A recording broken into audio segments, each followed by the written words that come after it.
حرم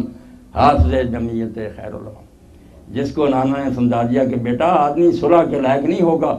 مگر اس وقت تو لوگوں نے اگر صلح نہ کی تو یہ جو ایک ہے نا لبادہ اڑا ہوا اس شخص نے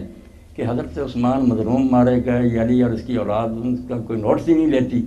یہ بدنامی جو جھوٹی کو جس کے بارے میں علی علیہ السلام نے نہج البلاغہ اور آپ کے خطبات میں بار بار کہا کہ مقام ابراہیم اور حجر اسود کے درمیان اگر یہ کہنا 70 قسمیں تو میں دیتا ہوں کہ میرا حضرت عثمان کے قتل میں کوئی دخل نہیں، میں نے نہ حکم دیا نہ راضی ہوا، مگر ان لوگوں کو مطلب بدنام کرنا تھا۔ یہ عام لوگوں پر یہ بات اثر کر گئی، عوام واقعی سمجھ بیٹھے کہ کچھ وہ لوگ جو اس تحریک میں تھے ان کو یار امیر المومنین علیہ السلام نے مصر کا گورنر بنا دیا، کسی کو کوئی بنا دیا، داڑھ میں کچھ کالا ہے۔ اس لیے اللہ کے رسول علیہ السلام نے فرمایا اس کے چہرہ سے نقاب نوچنے کے لیے نا حکومت کو لات مار دینا، دے دینا اس کو فری ہینڈ۔ پھر جب یہ حکومت کرے گا نا تو جن لوگوں نے علی علیہ السلام کی بیعت نہیں کی تھی یا آپ کے بارے میں کچھ غلط رائے رکھتے تھے، آپ تاریخ اٹھا لیں، سب مرنے سے پہلے پچھتا کر مرے ہیں کہ افسوس یار علی ٹھیک کہتا تھا، یہ آدمی جو اس نے تو بہانہ بنا رکھا تھا قتل عثمان کا، اس نے تو اسلام کا سارا تیا پانچا کر دیا، نہ نماز وہ رہی نہ زکوٰۃ رہی نہ وہ حج رہا،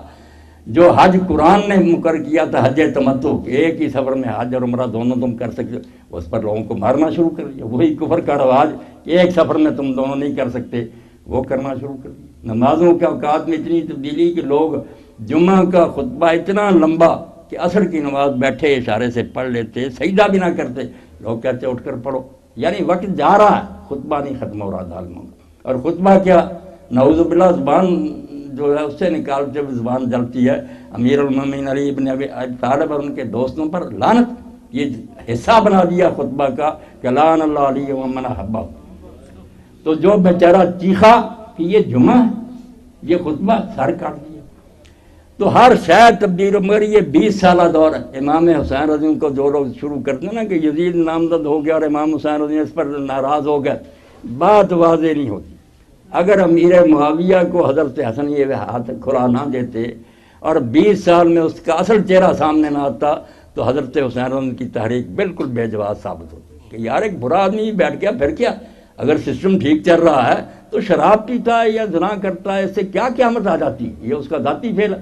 نہیں، میں نے جو خطبات دی اور جو تاریخ کنگالی، اور میں علی وجہ البصیرت کہتا ہوں